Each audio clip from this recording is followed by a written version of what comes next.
Boa tarde, pessoal. Aqui quem fala é a Gabi do RI. Sejam bem-vindos ao webcast de resultados da Sinqia, referente ao primeiro trimestre de 2021. Estão presentes conosco Bernardo Gomes, diretor-presidente, Léo Monte, diretor de marketing e inovação, e Tiago Rocha, diretor financeiro e de relações com investidores. Informamos que os participantes estarão apenas ouvindo a apresentação, mas já perguntas pelo chat da plataforma e em seguida iniciaremos a sessão de perguntas e respostas. A seleção dos slides será controlada pelos senhores. Lembre que as estão disponíveis no endereço eletrônico ri.sinqia.com.br. Agora, passo a palavra ao Bernardo, que iniciará a apresentação. Por favor, Bernardo, pode prosseguir. Obrigado, Gabi. Obrigado, pessoal. Sejam bem-vindos aqui à nossa apresentação de resultados do primeiro trimestre de 2021. Eu vou começar pelo slide número 2, onde eu ressalto que a gente não poderia ter começado melhor esse ano. Temos excelentes resultados a serem reportados e recordes e vários destaques da operação que a gente vai detalhar aqui durante a nossa apresentação.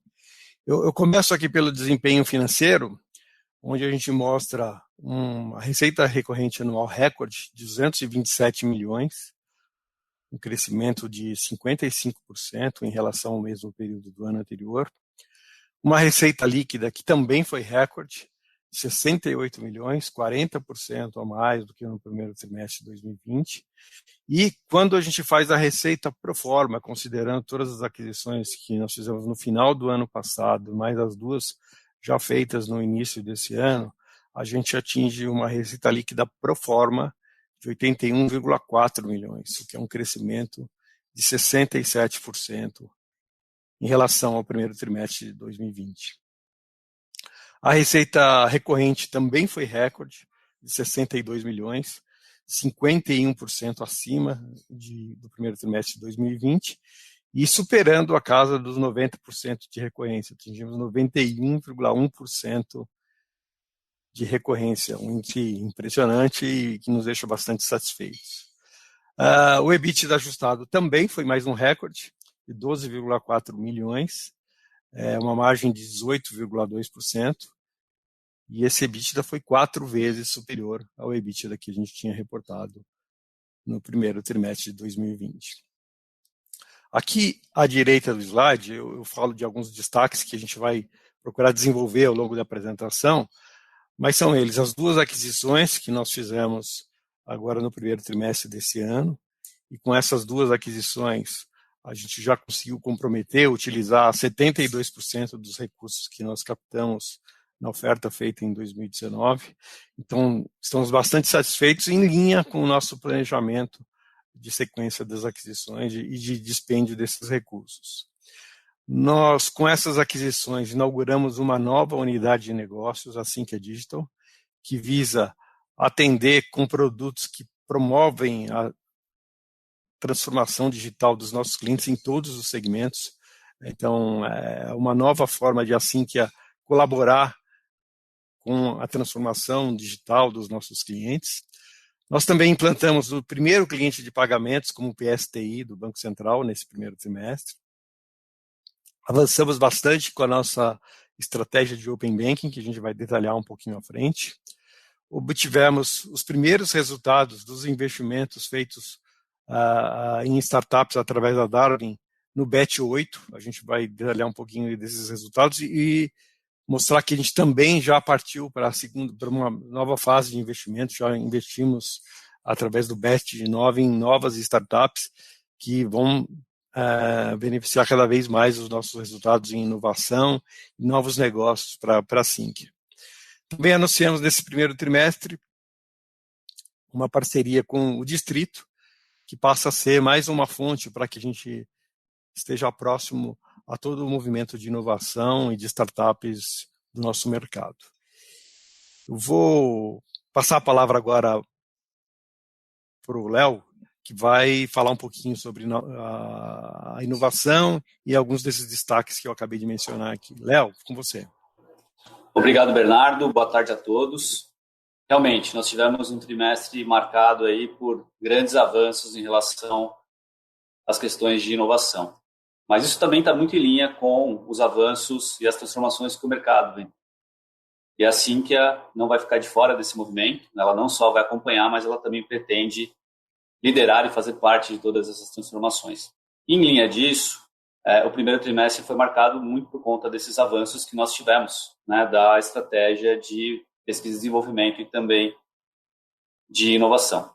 Indo para o slide 4, isso fica mais claro quando a gente mostra aqui o resultado desses investimentos começando a aparecer.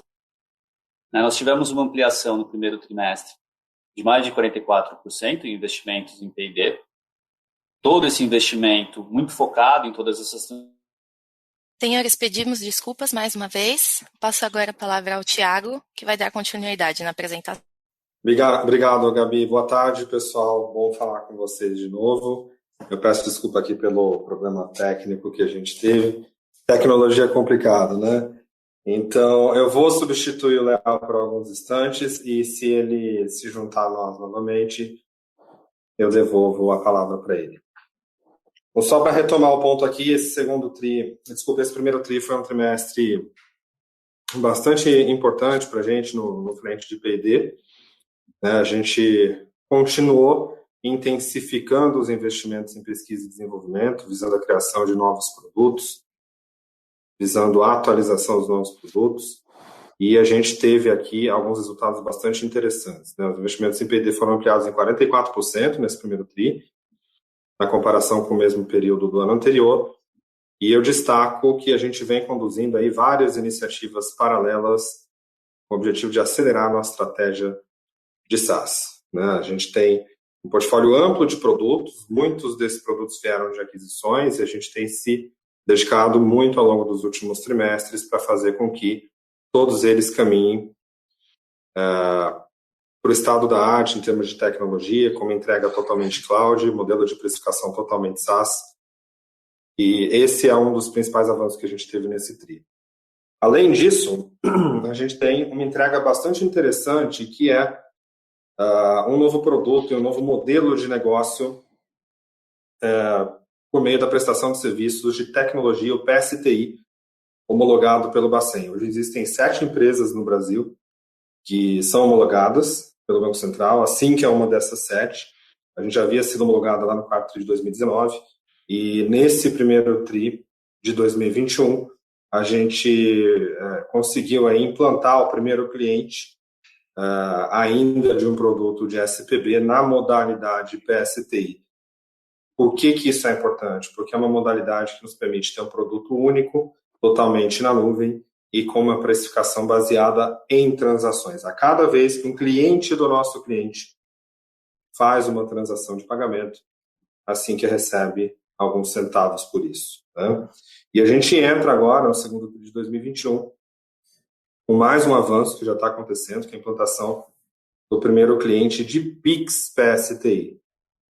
Isso também tende a ser uma nova vertente de crescimento a partir de agora, com um potencial enorme. A gente já tem 11 clientes novos em implantação, e a nossa busca aqui é por capturar uma parcela cada vez mais dos nossos clientes Sinqia, dos mais de 500 clientes Sinqia, com a nossa oferta de PSTI. Passando agora para o slide número 5,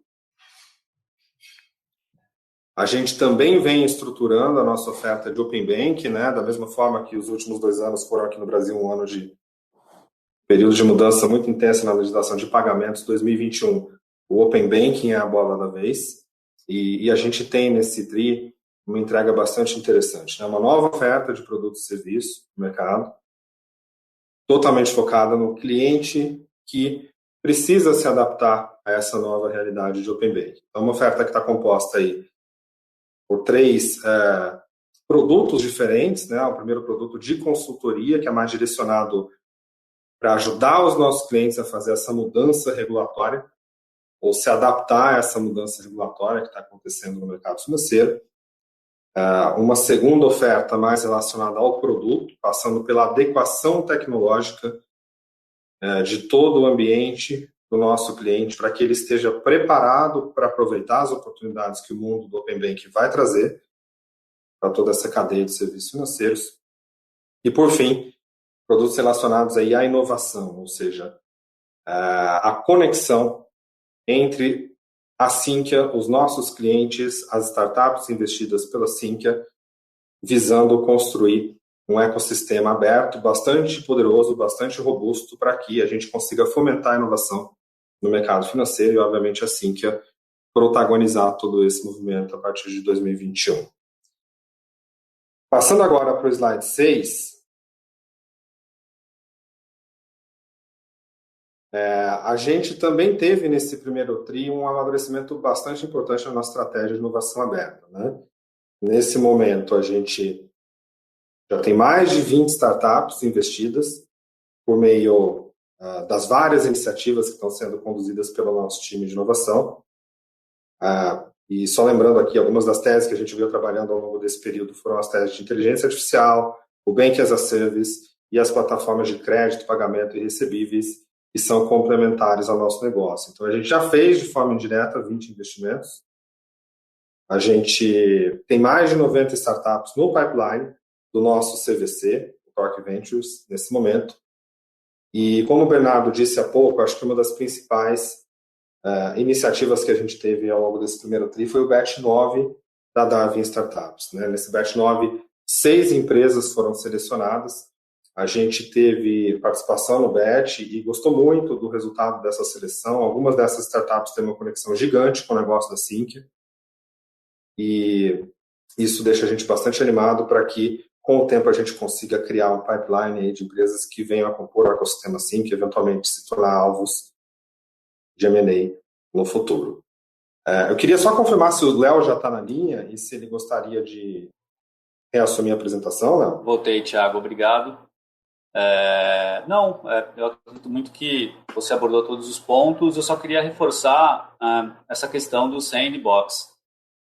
E o objetivo é justamente a gente construir esse grande ecossistema, plugar isso num espaço onde a gente quer fomentar a inovação aberta.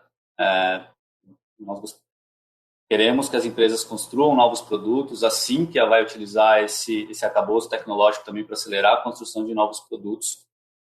Então, esse é o nosso grande objetivo, né? É trazer esses ativos e não só consumi-los, mas também entregar eles para fomentar a inovação do segmento financeiro. E também falar um pouquinho sobre a Distrito, que foi a parceria que nós firmamos nesse trimestre, pautado nesse relacionamento com o ecossistema e com o objetivo de não só ter acesso a toda a camada de inteligência relacionada às fintechs, ao mercado, aos investimentos, mas também nós entendemos que, em conjunto, nós podemos aí liderar as transformações das inovações do mercado financeiro. Obrigado, Léo. Se você puder comentar um pouquinho sobre o Distrito, eu ainda não falei sobre isso. Acho que vale a pena. Sim, o Distrito é um dos principais hubs de startups do Brasil.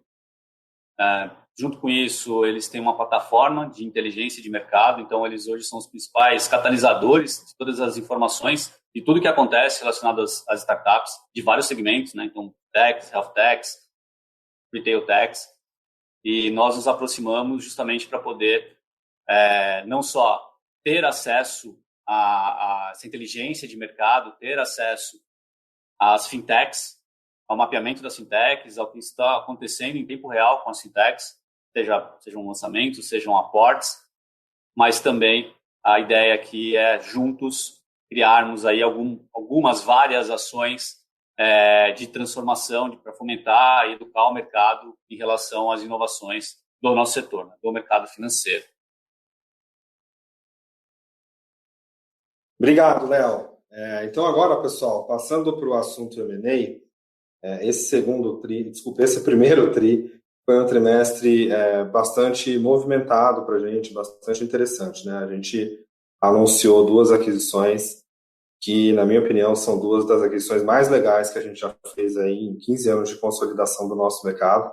Eu queria comentar um pouquinho sobre cada uma delas e, na sequência, eu vou falar sobre como elas se combinam e como elas impactam o nosso negócio daqui para frente.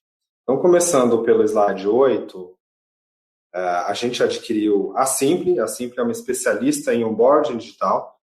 Eu vou explicar um pouquinho para quem não conhece, né?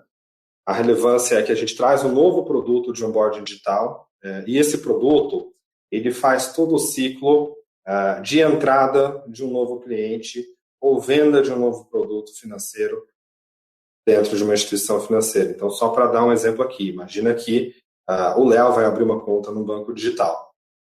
Né? O Léo vai entrar no site ou no app desse banco digital, preencher um formulário com algumas informações, enviar uma selfie, enviar a geolocalização, enviar uma imagem dos documentos dele, e depois disso, esse banco vai capturar todas essas informações, consultar algumas bases de dados e listas restritivas e, ao final do processo, dizer o seguinte: pode abrir a conta do Léo, que o Léo é um cara legal e ele vai ser um bom cliente. Então, a solução de onboarding digital da Simpli, pessoal, ela é capaz de automatizar mais de 90% dos onboardings feitos em uma instituição financeira.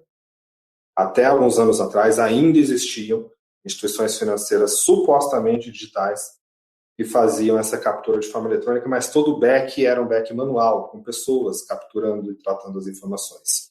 E a solução da Simpli vem automatizar todo esse processo, o que melhora muito a experiência do cliente. Existem bancos que usam a solução da Simpli e conseguem abrir uma conta digital para o seu cliente final em alguns minutos, 4 minutos no caso. E além de melhorar a experiência do cliente, esse tipo de solução reduz muito o custo da instituição financeira. Então a gente está bastante animado aqui com o impacto que esse produto pode ter para os nossos clientes. Então, além de adicionar esse produto, a gente adiciona aí mais 50 clientes, como bancos digitais e fintechs, principalmente. A gente amplia a relevância do modelo SaaS.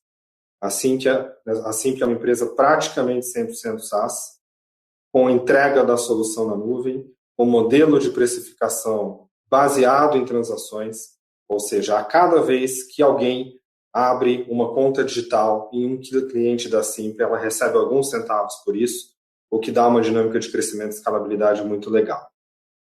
E na linha de baixo a gente pode ver alguns dos principais números dessa empresa, né? Ela teve aí uma receita líquida de 17,9 milhões no ano de 2020, um crescimento expressivo de 53% na comparação com o ano anterior. Ela reportou um EBITDA de 6,6 milhões de reais e uma margem EBITDA de 37%. Então percebam que é uma empresa bastante interessante do ponto de vista de crescimento e lucratividade. Agora, falando um pouquinho da transação, no quadro direita, foi uma aquisição de 100% do capital, pelo valor inicial de 56 milhões de reais. Esse valor inicial tem dois componentes. O primeiro é uma parcela à vista em dinheiro de 34 milhões de reais. E o segundo foi uma parcela à vista em ações de 22 milhões de reais, o que significa 39% do valor inicial. Então, os empreendedores da Simpli estão embarcando no nosso projeto e hoje já são acionistas importantes da Sinqia, totalmente alinhados com o nosso projeto de crescimento. E por fim, a gente tem um earn-out aí de até 12 milhões de reais, sujeito a metas de receita nos anos de 2021, 2022 e 2023. Passando agora para o slide número 9, eu queria falar um pouquinho da FapWeb. A FapWeb também é uma aquisição muito legal, uma empresa referência no mundo de assinatura digital. Ela traz duas soluções principais. A primeira é uma solução que a gente chama de firmas e poderes, que controla todas as assinaturas que são feitas por uma instituição financeira. Uma assinatura, por exemplo, quando ela está vendendo um produto de conta corrente, um fundo de investimento, um produto de crédito, qualquer tipo de transação formalizada por uma instituição financeira. Então, é uma solução que organiza as firmas e os poderes e, além disso, permite a assinatura digital. Então, toda vez que um cliente de uma instituição financeira precisa assinar um contrato com essa instituição financeira, ela pode fazer isso por meio da plataforma da FapWeb. São 55 novos clientes, também aqui um destaque para bancos digitais e bancos globais com atuação no Brasil. Inclusive, a FapWeb atende 13 dos 20 maiores bancos do mundo, que é muito legal. A gente também amplia a relevância no modelo SaaS, uma empresa que recebe alguns centavos a cada vez que um cliente assina um contrato com o seu cliente final. E na linha de baixo a gente pode ver alguns números aqui da FAPWeb, né? Uma receita líquida de 12,8 milhões no ano passado, crescendo 33% ano contra ano, um EBITDA ajustado de 8 milhões e uma margem EBITDA impressionante, de praticamente 63%. Falando agora da transação no quadrinho à direita, a gente comprou 60% da FAPWeb até esse momento, pelo valor inicial de 38,4 milhões de reais, o que significa um valuation implícito aí de 64 milhões de reais, por 100%, com dois componentes, né? Uma parcela à vista de 23 milhões e em dinheiro, e uma parcela à vista em ações de 15,4 milhões, representando 40% do valor da transação. Então, assim como no caso anterior, aqui os empreendedores já são acionistas da Sinqia e estão totalmente alinhados com o nosso plano de crescimento. Com relação aos 40% remanescentes, a gente tem uma opção de compra vinculado a metas de receita e margem em 2024. Então, os múltiplos estão pré-estabelecidos, são múltiplos inferiores aos dos primeiros 60% adquiridos, e eles variam em função do patamar de receita e de margem que a empresa entregar nos próximos anos. Então, a segunda etapa da transação tende a ser até mais atrativa do que a primeira etapa na nossa visão. Passando agora para o slide 10, essas duas empresas elas estão se combinando em uma nova unidade de negócio chamada Sinqia Digital, né, como o Bernardo disse. E quais são as características dessa nova unidade de negócio? Primeiro, são produtos que têm uma demanda latente, ou seja, são necessidades novas dos nossos clientes que foram intensificadas pela migração das transações do mundo físico para o mundo digital, aí, principalmente nos últimos 12 meses com a pandemia. Tá? Segunda característica, são produtos horizontais. Eles atendem tanto bancos quanto fundos, previdência, consórcio e até outras verticais que atualmente ainda não são atendidas pela Sinqia. E isso significa um potencial enorme de crescimento, sendo que a gente já tem casos de uso comprovados em todas as verticais, inclusive fora dessas verticais, em alguns mercados bem interessantes, como, por exemplo, pagamentos e seguros, que tem tudo a ver com a gente. Terceira característica interessante é que essa nova unidade já nasce com um conjunto de clientes muito legal. Eu vou dar alguns nomes aqui, não quero ser exaustivo, mas só para vocês terem uma ideia. Agibank, BMG Digital, BS2, BTG Digital, C6, Digio, Inter, Modal Mais, Original, PAN, XP, ou seja, praticamente todos os principais bancos digitais e corretoras digitais do nosso mercado, o que é muito legal. E por fim, a quarta característica dessa unidade é o modelo SaaS, né? Ela tem uma entrega totalmente na nuvem, precificação pay-per-use, o que vai resultar certamente em um crescimento escalável junto com o negócio dos nossos clientes. Então, por consequência dessas características, a gente está vendo esse negócio imprimir uma dinâmica muito diferenciada no primeiro TRI, né? As duas empresas combinadas apresentaram uma receita líquida de 9 milhões de reais, um crescimento expressivo de 59% em comparação com o mesmo período do ano anterior, e uma margem EBITDA substancial de quase 50% também, considerando, por enquanto, só essas duas empresas. E, por fim, eu queria lembrar que esses números ainda não estão aparecendo aqui nos resultados do primeiro TRI, pessoal. O closing aconteceu só em abril, portanto, vocês vão enxergar isso impactando o nosso resultado a partir do segundo TRI. Passando agora para o slide 11, essa sessão eu concluo dizendo que a gente teve um progresso relevante no nosso plano de consolidação, né? À esquerda vocês podem ver o burn down de uso dos recursos do follow-on.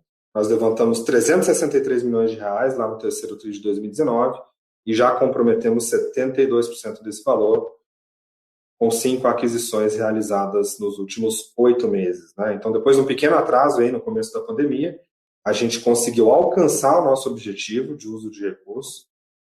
Na verdade, a gente conseguiu superar o nosso objetivo e hoje nós acreditamos que a destinação de 100% dos recursos do follow-on vai acontecer aí certamente antes dos 3 anos que a gente esperava inicialmente.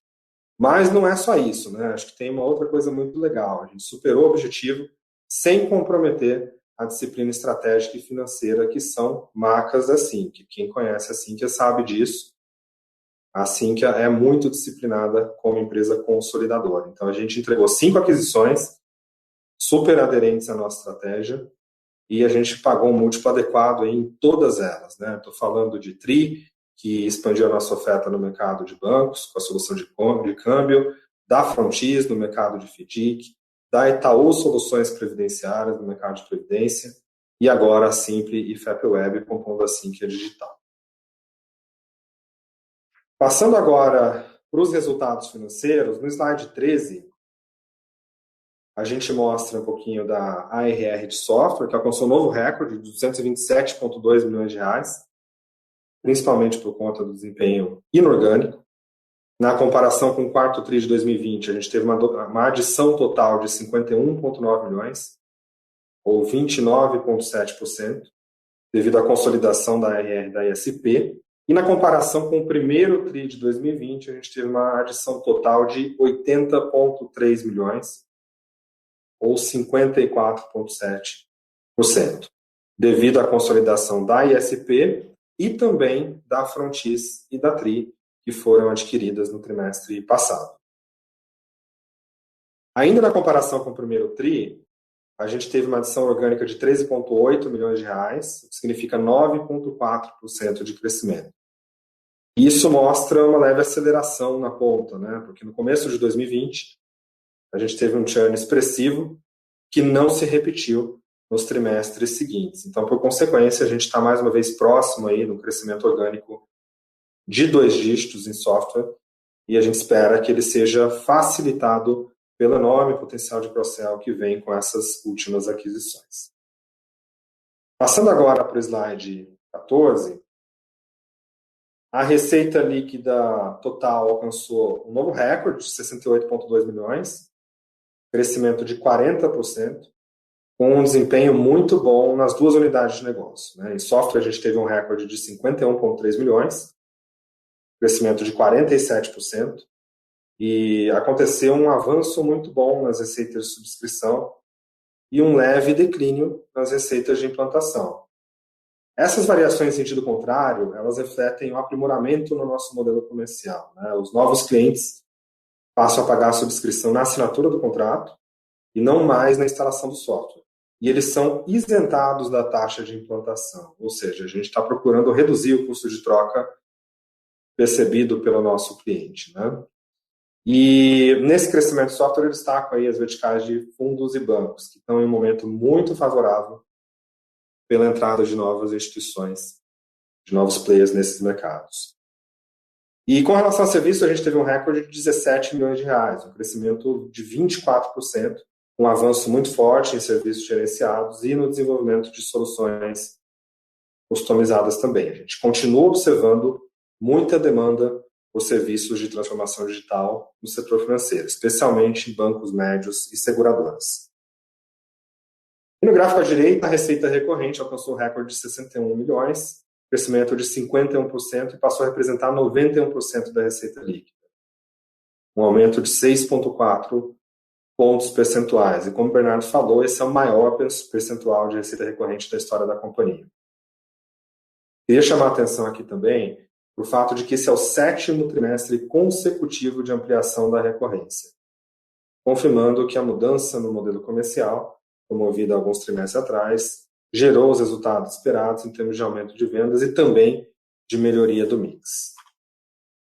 Passando agora para o slide 15, à esquerda o lucro bruto total alcançou o recorde de 25,3 milhões, um crescimento de 60%, com margem bruta de 37%, um aumento de 4,6 pontos percentuais. E também houve evolução positiva aqui nos 2 negócios. No gráfico ao centro, o negócio de software alcançou um recorde de 20,7 milhões, crescimento de 60%, com margem bruta de 40,5%, um aumento de 3,3 pontos percentuais.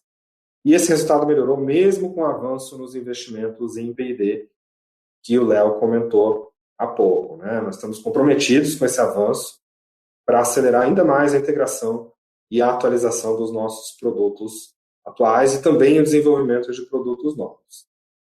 Mas a boa notícia aqui é que nós não enxergamos nenhum impacto relevante na margem, porque esses investimentos em P&D estão sendo diluídos em mais receita e estão sendo compensados também por um ganho de eficiência na sustentação. E à direita, em serviços, a gente alcançou o recorde de 4,5 milhões, um crescimento de 64%, com margem bruta de 26,5%, um aumento de 6,3 pontos percentuais. Esse resultado melhorou também com a mudança de mix, né? Aconteceu um ganho de representatividade dos serviços gerenciados, em que a gente não só fornece a equipe, mas também gerencia a equipe para o nosso cliente, facilitando a vida dele, né? E esse serviço tem um valor agregado maior e, consequentemente, uma margem mais alta. Passando agora para o slide 16, as despesas continuaram sob controle. À esquerda a gente vê a despesa total de 12,8 milhões, um aumento de só 3%. E nós consolidamos aí as despesas das 3 aquisições, Tri, Frontis e SP. Mesmo assim, nós conseguimos entregar um aumento de despesas muito inferior ao crescimento da receita e também inferior à inflação desse período. Isso mostra que a gente tem sido capaz de integrar as aquisições com cada vez mais eficiência e velocidade. No gráfico ao centro, a gente vê as despesas comerciais de marketing, que foram de 3,7 milhões, uma diminuição de 10%. E essa diminuição aconteceu principalmente por conta das despesas com viagens e estadias, por causa da pandemia. Mas o nosso time se adaptou super bem e está entregando um volume de vendas crescente, trabalhando no modelo remoto. No gráfico à direita, as despesas gerais e administrativas totalizaram 9,1 milhões, um aumento de 10%, sendo que a gente teve aqui um aumento relevante nas despesas com M&A, que são sobretudo não recorrentes, refletindo o maior volume de transações em andamento. Mas, por outro lado, a gente teve uma reversão de provisão para contingências que acaba compensando esse efeito, além de uma diminuição nas despesas com TI e facilities e reclassificação de despesas para a linha de amortização, seguindo o IFRS 16. E por consequência de tudo isso, no slide 17, a gente mostra o maior EBITDA e a melhor margem da nossa história, né? Um EBITDA recorde de 12,4 milhões de reais, um crescimento de mais de 3 vezes, com margem de 18,2%, um aumento aí de 11,2 pontos percentuais. E, como eu disse, essa é a melhor margem já reportada pela Sinqia em toda a sua história. Eu queria ressaltar aqui que o primeiro trimestre, todos os anos, ele tem uma sazonalidade desfavorável, né? Porque é um trimestre em que a gente tem receitas variáveis menores, custos com pessoal um pouquinho maiores, por causa do dissídio em São Paulo na virada do ano, e por essa razão a gente interpreta essa margem recorde em um primeiro TRI como uma confirmação da tendência, né, de ganho de lucratividade, sinalizando que 2021 tende a ser um ano muito bom para a Sinqia. Passando agora para o slide 18,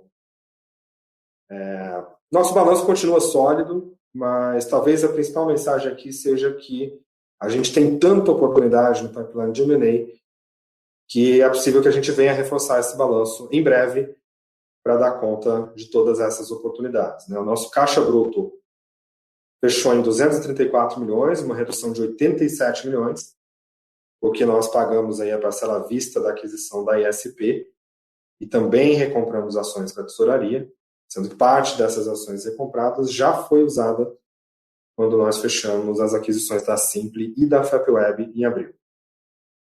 A dívida bruta foi de 127,3 milhões, um aumento de 43,9 milhões, o que nós somamos aqui a dívida bruta, a parcela a prazo da aquisição da ISP, e por consequência a gente alcançou um caixa líquido de 106,7 milhões, uma redução de 131 milhões. Agora, olhando para o nosso balanço ajustado, assumindo também na conta as aquisições da Simple e da FapWeb em abril, o nosso caixa líquido ajustado está mais próximo de 49,7 milhões de reais. Portanto, a gente ainda tem espaço para fazer mais aquisições, mas como eu disse, a gente tem tanta oportunidade no nosso pipeline de M&A e o andamento das conversas nesse momento é tão positivo que é possível que a gente precise, em breve, reforçar esse balanço para aproveitar as oportunidades, né? Não tem ainda nenhuma decisão concreta sobre isso, mas provavelmente a gente vai escolher um caminho de aumento da alavancagem para maximizar a geração de valor para os nossos acionistas. E agora eu queria devolver a palavra para o Bernardo concluir a apresentação. Bernardo. Obrigado, Thiago.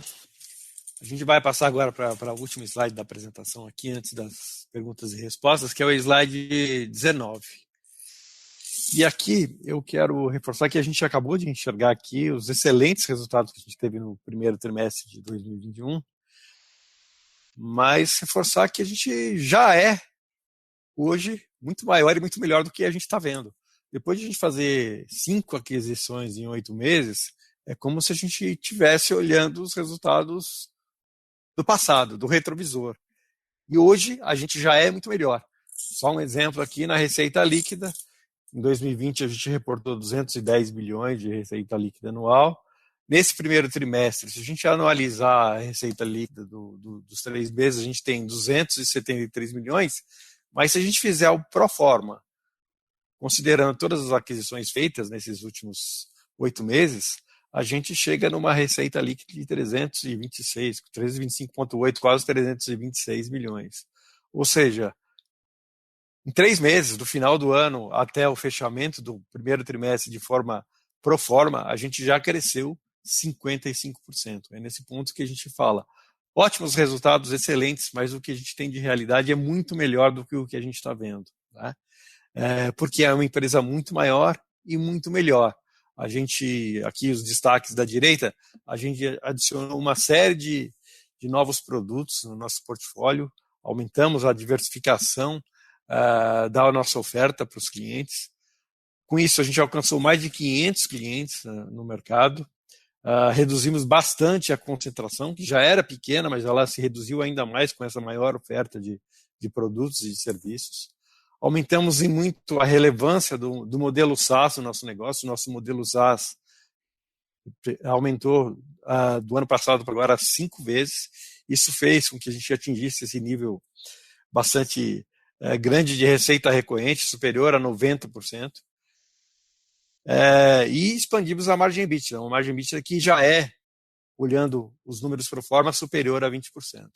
E tudo isso que eu estou mostrando aqui, que eu estou falando que a gente é muito maior e muito melhor, é só considerando o que a gente já fez, os resultados do primeiro trimestre consolidados e pro forma.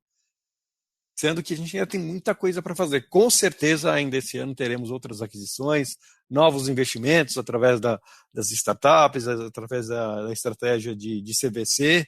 Então, o que a gente olha pela frente é muito, muito melhor do que a gente olhou aqui com resultados do primeiro trimestre e do que a gente está reportando como números pro forma também. Então, eu queria deixar só essa mensagem final. Nos acompanhe nessa trajetória. A gente só tem a realizar mais e melhor a partir de agora. Vou passar a palavra de volta agora para a Gabi para a gente entrar nas perguntas e respostas. Obrigada, Bernardo. Agora, perguntas e respostas para investidores e analistas. Caso haja alguma pergunta, por favor, utilizem o chat da plataforma. Peço que aguardem enquanto coletamos as perguntas. Nossa primeira pergunta é do Rogério. Gostaria de parabenizar, em primeiro lugar, o Bernardo e Luciano e toda a equipe resultado. Gostaria de perguntar se existe a perspectiva de um novo follow-on a curto prazo para expandir a estratégia de IA. Obrigado, Rogério, pela pergunta. É um prazer falar com você. E sobre a perspectiva de um novo follow-on, a curtíssimo prazo, não existe essa perspectiva. Como eu disse, a nossa prioridade nesse momento seria levantar dívida, fazer mais algumas aquisições, e aí, quando tudo aquilo que a gente está entregando tiver refletido no preço da ação, sim, a gente pode se sentir motivado a fazer um novo follow-on. Então, essa ideia não está descartada, ela só não é a prioridade nesse momento.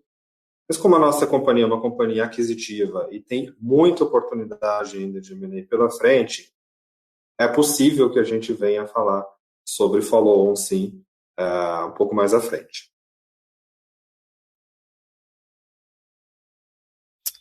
Nossa próxima pergunta é da Gabriela Chiarini, da SFA. Pessoal, excelente resultado. Podem falar mais das inovações como Plug e sobre as startups investidas? Obrigado, Gabriela. Eu vou pedir a ajuda do Léo. Léo, você pode comentar um pouquinho? Posso sim, Thiago. Em relação vou começar pelas startups investidas. Nós cada vez mais estamos de olho, né, em tudo que está acontecendo. A gente tem um ótimo processo de originação, como o Thiago mencionou ali, via Darwin, via Distrito, via os fundos nos quais nós somos cotistas e tantos outros que nós nutrimos um relacionamento. Então, nós estamos muito próximos de todos desse ambiente, desse ecossistema de inovação.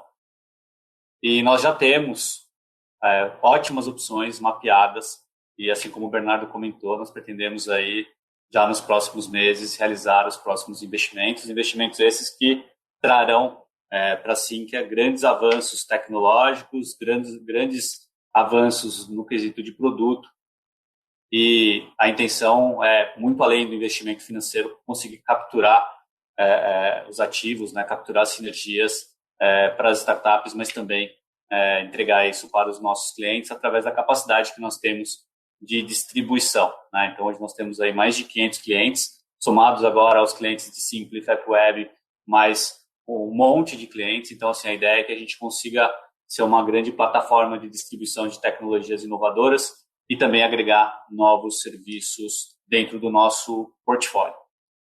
Em relação ao Plug, nós tivemos alguns avanços, nós estamos ainda no momento de go-to-market da plataforma. Como eu comentei no call anterior, é um momento onde nós estamos montando as alianças estratégicas para justamente rechear a plataforma de administradoras, de cotas e também de fundos. Então, assim, nós ainda não conseguimos reportar resultados, mas a partir do momento que a gente tiver novidades, a gente traz aqui para todos vocês. Muito obrigado pelas perguntas. A Gabriela da SFA mandou uma continuidade da pergunta. Como deve ser a evolução do P&D ao longo do ano, em relação aos investimentos comerciais? Obrigado mais uma vez, Gabriela. Com relação ao P&D, a nossa intenção em 2021 é dobrar os investimentos, né? A gente vem realmente numa escalada de investimentos em P&D. Nesse primeiro TRI, a gente viu um avanço de 44%, mas existe um esforço grande aqui de montagem de times, contratação de pessoas, e com isso a gente espera dar ainda mais tração ao P&D ao longo do ano. Então, a gente tem várias frentes abertas, tanto em bancos, quanto em fundos, quanto em previdência e consórcios, e a perspectiva é de um aumento bastante relevante aí ao longo do ano, provavelmente uma escadinha que vai subir TRI a TRI e chegar lá no último TRI num patamar bem maior do que a gente viu nesse primeiro. Com relação a despesas de vendas, a gente, nesse momento, não vê nenhuma mudança relevante, tá? Acho que, enfim, a gente tem algumas despesas de vendas fixas com a nossa equipe comercial e outras de natureza mais variável, que são geralmente relacionadas à comissão.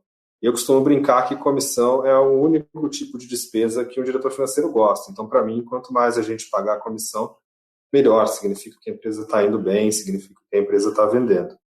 Mas isso é algo que depende bastante do volume de vendas no futuro. O que eu posso dizer é que nesse início de ano a gente tem um pipeline comercial bastante bom, muito rico, com oportunidades, uma temperatura muito legal. Portanto, a gente espera que esse desempenho comercial, que foi muito bom ao longo dos últimos tris, continue na mesma tocada. Nossa próxima pergunta é do Carlos Sequeira, do BTG Pactual. O crescimento da receita orgânica de software desacelerou no primeiro trimestre de 21 versus o quarto trimestre de 20, com uma queda de consórcio. O que causou essa desaceleração, por favor? Obrigada. Cadu, obrigado pela pergunta, boa tarde. Bom, a gente veio de um período de uma certa oscilação aí no crescimento orgânico, quando a gente olha os números dos últimos 12 meses, né? O desempenho do ponto de vista de vendas, ele está sendo muito bom. Do ponto de vista de reajuste contratual, ele também está sendo muito bom, inclusive até favorecido pela inflação. Mas o desempenho do ponto de vista de churn teve algumas oscilações ao longo dos últimos tris, em casos bastante concentrados. Um caso aconteceu no começo de 2021, começo de 2020, mas como ele já saiu da base de últimos 12 meses, a gente deixa de enxergar ele nessa comparação.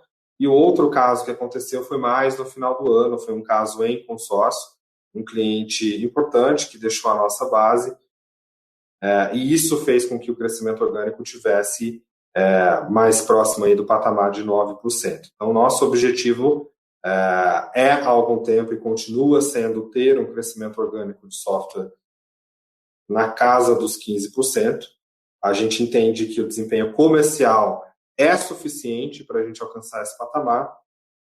Basta uma normalização do churn, que a gente espera que aconteça, para que o crescimento orgânico retorne para esse patamar de 15%, que é onde ele deveria estar.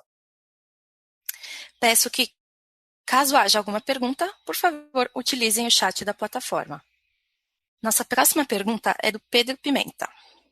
Existe alguma previsão de finalização dos investimentos para começarmos a enxergar maiores lucros? Pedro, obrigado pela pergunta. Bom, eu não sei exatamente a que investimentos você se referiu. Com relação aos investimentos em P&D, infelizmente, empresas de tecnologia, eles não acabam nunca, tá? Mas brincadeira à parte, a gente está no momento de intensificação dos investimentos em P&D por causa de todas essas aquisições que foram feitas nos últimos anos. Então, a gente espera que esse patamar elevado de investimento ele continue no ano de 2021, provavelmente 22, 23 também, mas em algum tempo a gente já vai ter feito toda a conversão dos nossos softwares para o modelo SaaS. E a partir daí é um investimento muito mais de manutenção do que de evolução, no sentido de tirar a plataforma do ponto A do ponto B, em termos de tecnologia. Tá? Então eu acredito que a gente deve ter pelo menos mais 3 anos de investimento em P&D acelerado. E com relação a lucro, a gente já começa a ver nesse primeiro TRI um aumento do lucro, né? Ainda bastante discreto, mas a tendência é que isso aconteça, porque as empresas que a gente comprou recentemente, elas são muito lucrativas. Elas têm margens altas, elas têm uma geração de caixa muito alta, então a nossa expectativa é que a partir de agora a gente consiga também chegar uma evolução do lucro, mesmo com um patamar mais elevado de investimentos em P&D. Nossa próxima pergunta é da Gabriela Chiarini, da SFA Investimentos. Muito obrigada, pessoal. Se eu puder mais uma, podem falar mais da ideia da plataforma aberta de Open Banking? Parabéns novamente pelo resultado. Obrigado, Gabriela. Você pode quantas você quiser. Obrigado pela pergunta. Eu vou passar para o Léo comentar um pouquinho mais sobre o Open Banking. Obrigado pela pergunta, Gabriela. Nós entendemos que o artefato Open Banking será uma grande mudança, uma grande transformação no mercado financeiro. Isso já aconteceu e vem acontecendo em outros países, e não vai ser diferente aqui no Brasil. Obviamente, com as particularidades e os aspectos da nossa região. Mas o que nós entendemos aqui é que cada vez mais as empresas elas vão precisar se conectar a outras empresas. Essa é a premissa básica do conceito do Open, né? Seja do Open Banking ou do Open Finance. E quando a gente olha para o Brasil, nós vemos uma intenção muito grande do Banco Central sair só da questão dos bancos e justamente caminhar para todas as outras verticais, vamos dizer assim, né? Ou todos os outros sistemas que englobam o nosso sistema financeiro. Estou falando aqui de seguros, estou falando de investimentos, estou falando de câmbio. E quando a gente olha para a Sinqia, a única empresa no Brasil que tem isso consolidado, esse arcabouço tecnológico consolidado, é a Sinqia. Então, quando nós olhamos para isso e entendemos a questão do incentivo que o Banco Central tem feito e tem priorizado, nós entendemos que era hora de fomentar isso não só para dentro, não olhar só para dentro, mas também entregar uma plataforma que pudesse fazer essas conexões. Entendendo que nós estamos construindo o nosso ecossistema através dos investimentos, nós estamos padronizando, avançando os nossos softwares para esse modelo SaaS, o que acelera muito essa questão das APIs e que nos privilegia em relação a esse novo momento. Ou seja, com tudo isso, nós lançamos o nosso Sandbox, que agora ele começa a ser disponibilizado para clientes, começa a ser disponibilizado para o mercado, e a nossa intenção é que a Sinqia seja não só a principal fornecedora de tecnologia para o mercado, mas também a principal fomentadora das inovações que serão criadas a partir do Open Bank e indo para o Open Finance. Nossa próxima pergunta é do Tiago. Gostaria de saber para o início do pagamento de dividendos. Obrigado. Tiago, obrigado pela pergunta. Recentemente, na Assembleia Geral Ordinária, que foi realizada no fim de abril, a gente aprovou o pagamento de dividendos.